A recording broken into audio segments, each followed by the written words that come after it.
This episode is sponsored by Delete Me. After over a decade of social media networks and platforms collecting our data, creating profiles based on our interests and our likes, selling personal information to the highest bidder, and leaks and hacks continually happening, you may be wondering, how do you delete yourself from the internet? Well, it's kind of a loaded question. There's a lot of reasons why your data exists online in the first place, and if you do not take preliminary measures to keep it from being there in the first place, your data will always be there. People who have been targeted in stalking, harassment, or online bullying may get doxxed, and sometimes you have no control over what other people choose to publish about you. But you can take a few steps to remove data about yourself from the internet, and hopefully over time cleanse what kind of data shows up about you continually on the World Wide Web. Why should you listen to me though? Well, I'm Shannon Morse, and this is Morse Code. I've been working on educational videos about security and privacy for over 10 years,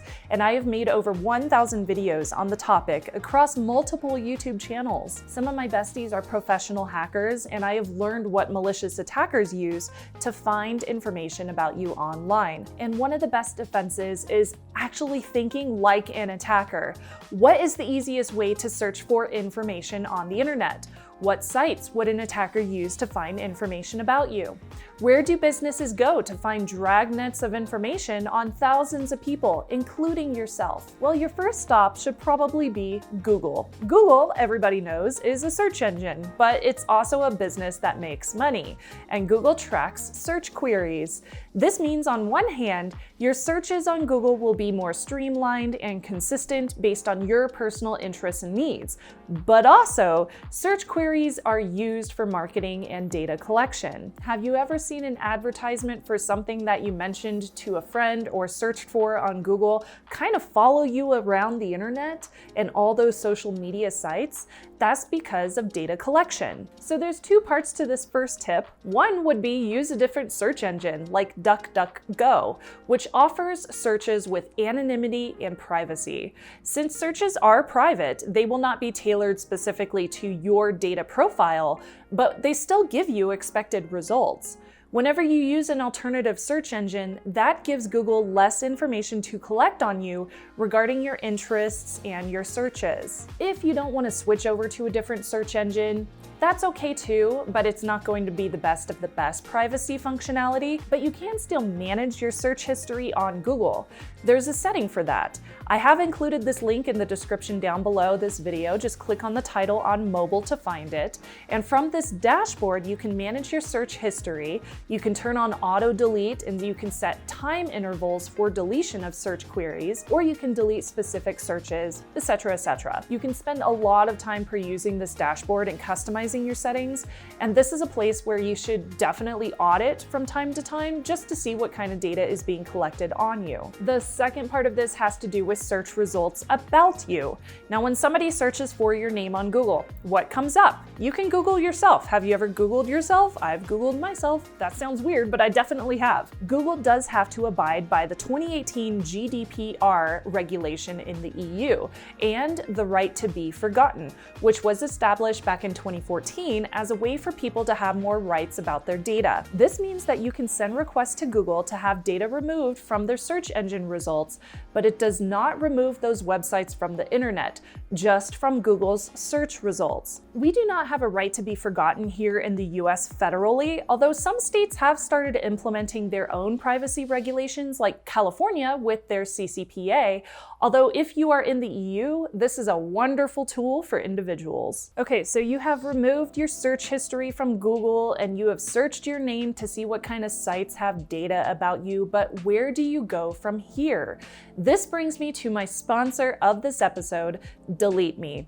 Data privacy is really hard. It takes a long time to get your information off the internet once it is there.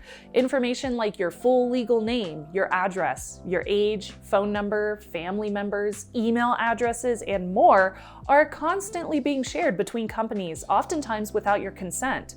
And it's so easy for any person or any business to find details about you just by using sites called data brokers and Google search. That can put you at risk for financial theft, emotional stress, and potentially physical harm. And I should know, in the past, I have been a victim of physical harassment and stalking. I tried manually opting out of all of those data broker sites back in the day, but it literally takes hours to do every single month. And I could spend that time doing more rewarding things like making videos for y'all. These data brokers do not care about your safety. They keep repopulating your information, so you have to keep on sending requests to be opted out. So a few years ago, I found this service which is called Delete Me, and I signed up for a membership. Delete Me reduces the amount of unwanted personal information exposed about you on the web by these data brokers. They go through all of those data broker websites for you over and over again, search for your data, and they send opt-out requests and removal requests in a timely manner. And they keep on checking back again and again to ensure that your data is not being repopulated. Since I have been a paying customer of Delete Me for so long, I can actually show you my own reports. The last one saved over 45 hours of searching and over 8 hours of removal requests. That's more than a week of work, y'all. I am so happy to partner with Delete Me and tell you about their service because your privacy rights are such a huge reason why my channel exists. A lot of my personal, professional hacker and information security friends recommend Delete Me all the time and for good reason. Try it for yourself. Sign up for Delete Me today using the link down below. Grab yourself a discounted membership whenever you pay annually and stay safe by getting your data off the internet. Huge thank you to Delete Me for sponsoring this episode. I'm happy to be a customer and I know that you will too. So other than search engines and data brokers, where else does your information end up online? Well, one place is in data breaches and leaks. Whenever attackers steal data online, they might post it for sale on the dark web or leak it publicly, meaning that anybody could download the stolen data too. That can include your email address and your phone number. So I have been using a website which is called haveibeenpwned.com, which if you've listened to any of my videos about security and privacy, you've probably heard me mention them as well. For most of the 2010s, I've been using it for a very long time, and still to this day, I use it to track data breaches that my information ends up on. So once you know which of these data breaches your data is a part of, you can take action by deleting your profile and your account from that website.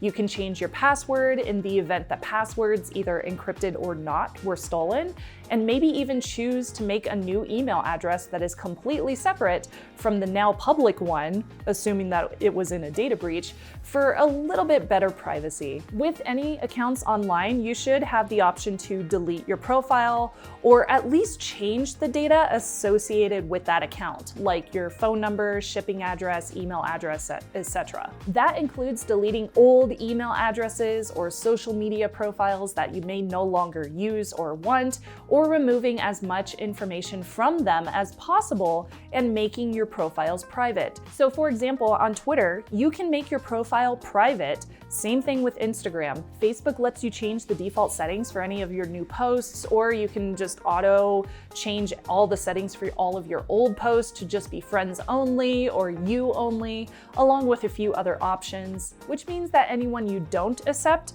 will not be able to see your posts. You can also go through pages that you've liked and unlike all of them for less targeted advertisements. And if you don't know if you have a profile or an account on a website, you can use a tool like justdelete.me to find places where you have accounts and figure out the steps required to delete those profiles. Some of them are really easy to delete. Other ones are extremely convoluted, or they just don't allow you to delete them at all. You can also use a site like Noam to find out if your usual username has been taken on popular websites, to see if there's any places where you may have forgotten that you signed up. One great way that I keep tabs on where I have signed up for accounts is by using a password manager. I save all of my logins in a password manager, and I protect that with a hardware key like a YubiKey. Definitely watch my recent episodes about YubiKey. And now and then I will look through my password manager vault to see if there's any accounts that I no longer need. I'll log in into all of those old accounts and check if there's any kind of ways that I can delete my profile, or just change the information to be super generic or delete as much information as possible. Another way to find accounts that you have signed up for is by using the search function in your email inbox. You can try searching for the word unsubscribe and see what pops up.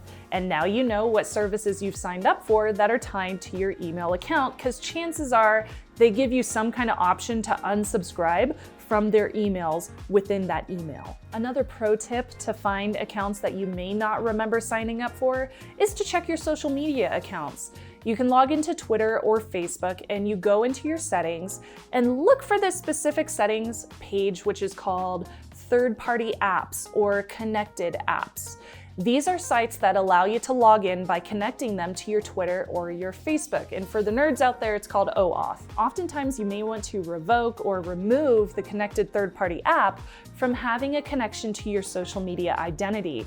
So audit this list now and then, get super nerdy like I do with it, and just make sure that there's nothing connected to your social media applications. I know that there are websites out there that make it incredibly hard, or they just don't remove profiles at all. And if that's the case, and if you still have access to that account, just log into those accounts and start deleting as much info as you can from those profiles. If you cannot delete the information, then change it to something fake or use generic photos instead of your personal photos.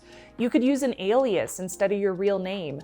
And if they require you to have an email address or a physical shipping address on file, see if you can set up a private mailbox for shipping, or input a PO box or a virtual mailing address.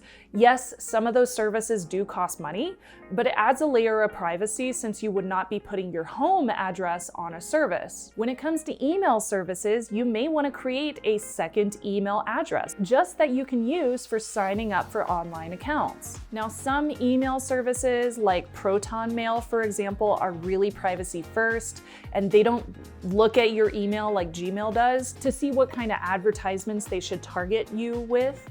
You may want to consider switching to one of those options instead. Same thing goes with browsers. Some are more private than others, with a browser like Brave browser being an excellent option for privacy. Now, these are just a few of the steps that I highly recommend that anybody do if you are looking for ways to erase your information off the internet. But I'm curious, what else can you do to delete yourself from the internet? How can you erase your identity online? How can you cleanse that digital footprint? It's a really tough task, especially if you have been using your identity online for years and years, for decades. I mean, at this point, a lot of us have been using our online identities and same usernames online for decades. These are just a few of those early steps you can take to start this journey, which can take you down a huge rabbit hole of privacy actions. If you do want to see a part 2 that continues this overview, let me know in the comments. That is, if you have a YouTube account that you can comment with. I understand some people don't. Special thank you again to Delete Me for sponsoring this episode. Make sure to check them out below as well and subscribe for more privacy topics. Thank you so much for watching. I'll see you next time. Bye, y'all.